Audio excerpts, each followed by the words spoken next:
Hi everyone, it's Niamh here and welcome to my art journaling channel. Today we're going to be playing with some of the new releases from the Dina Wakley Release for 2020 Creativation, using some of her new stamp sets and some of her new gloss ink sprays. So once I got this new journal, which is the blue journal, the thing that really struck me about it is it was full of the thick cotton rag paper that's in the little 6x6 journal. I love the little 6x6 journals. Anyone who's followed this channel for a while knows I've created quite a few of them, and one of the things I love about it is that paper, because you can do anything with it. And one of the things that you can do with it is do some lace cutting into it or a paper cutting into it, because it is so thick and sturdy, it cuts so easily. You can get some really cool effects. So that's what I wanted to play around with in this page. So I have sped this up quite a bit, but all I've done is use the old botanical stencil as a bit of a guide to cut out these frondy, leafy, seaweedy type structures. And I used the stencil as a bit of a guide. Now you can see that I'm actually cutting it out fully, and what I would say is do not throw those pieces that you cut out away. I will link to the video where I actually use those offcuts on another journal page. They are really sturdy. You can do all sorts of things with them. In a number of journals I've actually used them to decorate the front cover. So I glue them onto the front cover, then gesso everything in black, and then use waxes and so on over the top, and you get this like faux embossed journal cover, which I really love. So keep those somewhere nice and safe. So to cut these out, I'm using a surgical knife, a craft knife, and I've made sure I've got a new blade, and it's really important you've got a new blade to do this, because it makes it really easy. The other thing you can see underneath where I'm working, I've slipped in a really thin cutting mat. This is actually like $1 from IKEA that I've just cut in half so it fits into my journals. The reason having a thin one's really important is you can get it really close to the edge of your page, so you can get a really nice cut. You'll also notice I've used some washi tape around the border. The reason I've done that is so I don't cut off the edge of the page, because that's going to weaken the structure of my page, and it gives me a barrier, I suppose, that I can cut up against without worrying about ruining everything.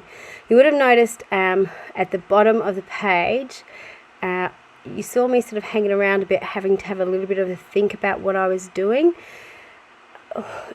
When you're cutting this out, you do have to have a pretty good idea of what is the space you're cutting out and what's not. I find when I stencil it out, and you saw me actually use some paint to stencil it out, it gives me a good idea of what needs to be cut out. Now you'll notice that I'm not following that exactly.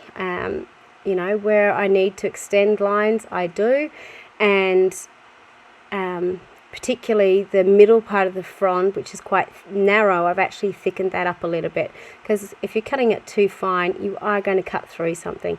If you do cut through something that you're not supposed to, just get some masking tape on both sides and use that to help you put it all together, because in most cases when I'm doing this, I actually do paint both sides again, so you can hide things.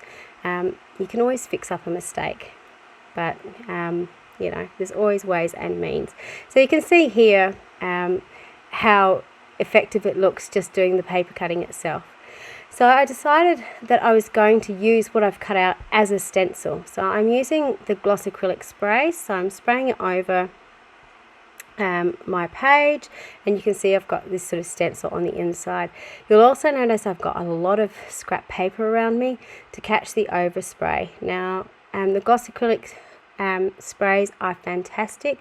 They are permanent, which means I can do this. If this was like the dilution sprays, because they're water reactive, they would run, whereas because these are permanent, I can put them down, dry them off, and then I can layer over more acrylic paint. I can glue stuff over it. It's not going to move, which makes this for me, so fantastic. I used to struggle with spray inks because I do like to layer stuff, and it used to really frustrate me that I couldn't do it because everything would move.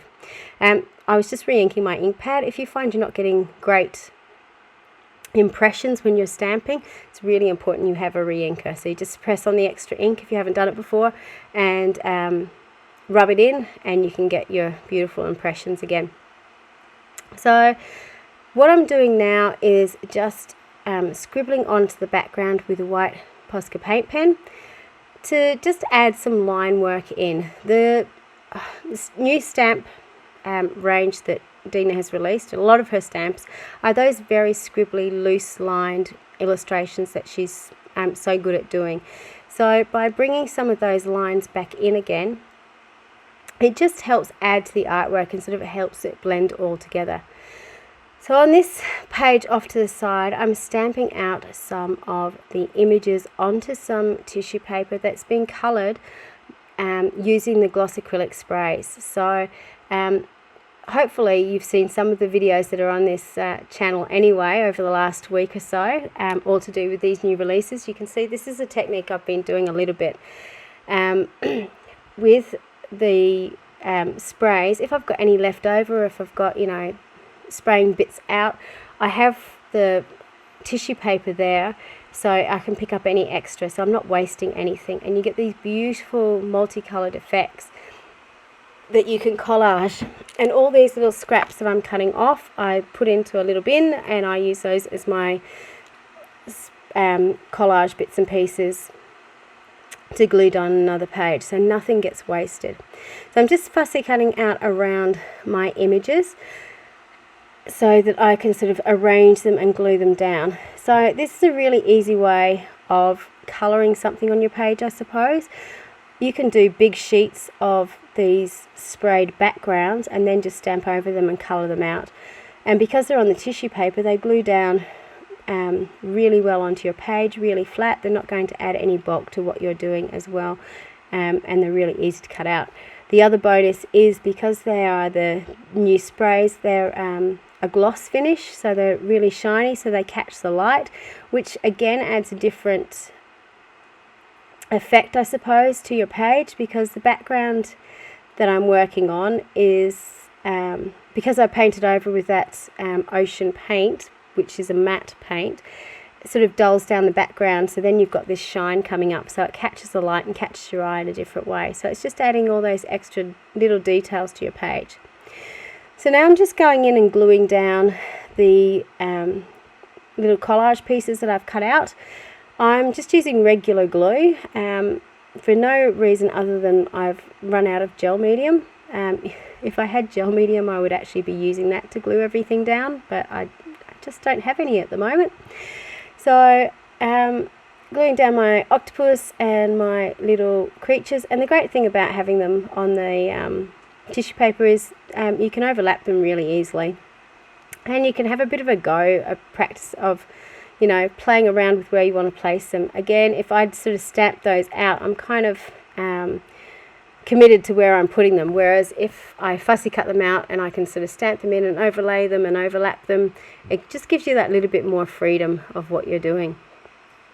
Then when I'm finished with that, I'm just trimming everything off so it fits onto my page, and now I'm just going in with a little bit of paint again just to deepen up the edges. So I'm using the same colours I've used in the background and on the sheet. I'm using the ocean again, except this, instead of watering it down, it's just pure paint. And you can sort of see how that works together now. So because I want to have the bright colour coming through, I've gone back in on the front page with some of the night gloss acrylic spray and spraying over it. Now, because it did have the coating of the greens underneath it, it does repel a little bit because it is a gloss surface, so you get this sort of interesting mottled effect. On the back I didn't have any paint, so you can see it's a lot deeper than it is on the front, and that's just sort of the way it goes. It's a bit of playing around.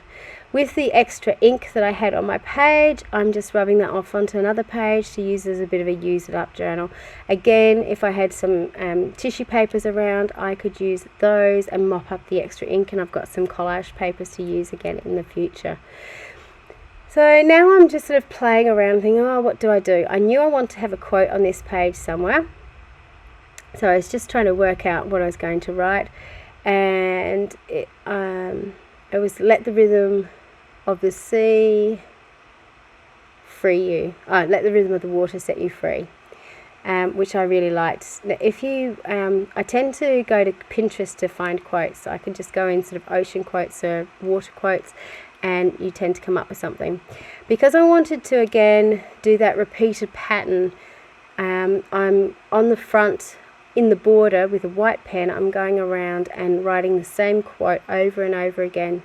So in this page you will have seen a lot of things repeated. I've repeated the same colours, sort of that night, the ocean, the lime green.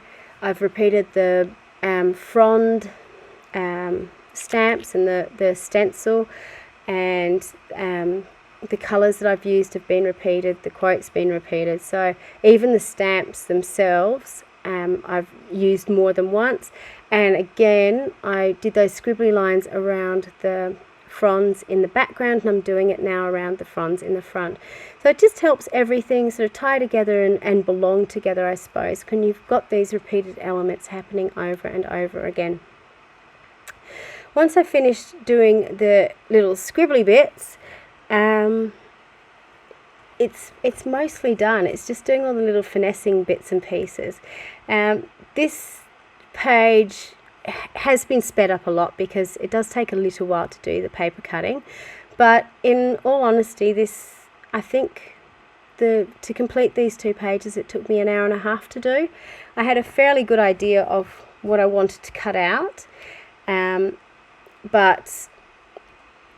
I have to say I've done a lot of paper cutting before, so I'm a bit confident with that. For people who are doing it for the first time, it might take you a little bit longer, but in most aspects of this it's fairly simple to do. The final thing I wanted to do was to tie in some of those pink colours, because I had the pink on the sea creatures but I didn't have any in the background, so I just got my sprays out and just splattered it across the background. So here's a close-up of the 2 pages that were completed. You can see those sort of sketchy lines going through. You can see the sketchy lines in the background, and it sort of gives you a peep through into what's happening behind. So you've got this sort of riot of colour happening behind, and you've got the more muted page in the front, but they both work together.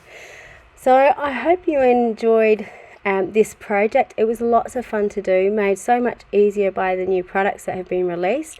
If you're enjoying this series, please check out the Dina Wakley Creativation's 2020 playlist. I've got lots and lots of journal pages up there for you to have a look at, and I will link below also the accompanying video to this one that shows you how to use those offcuts. Until next time, bye for now.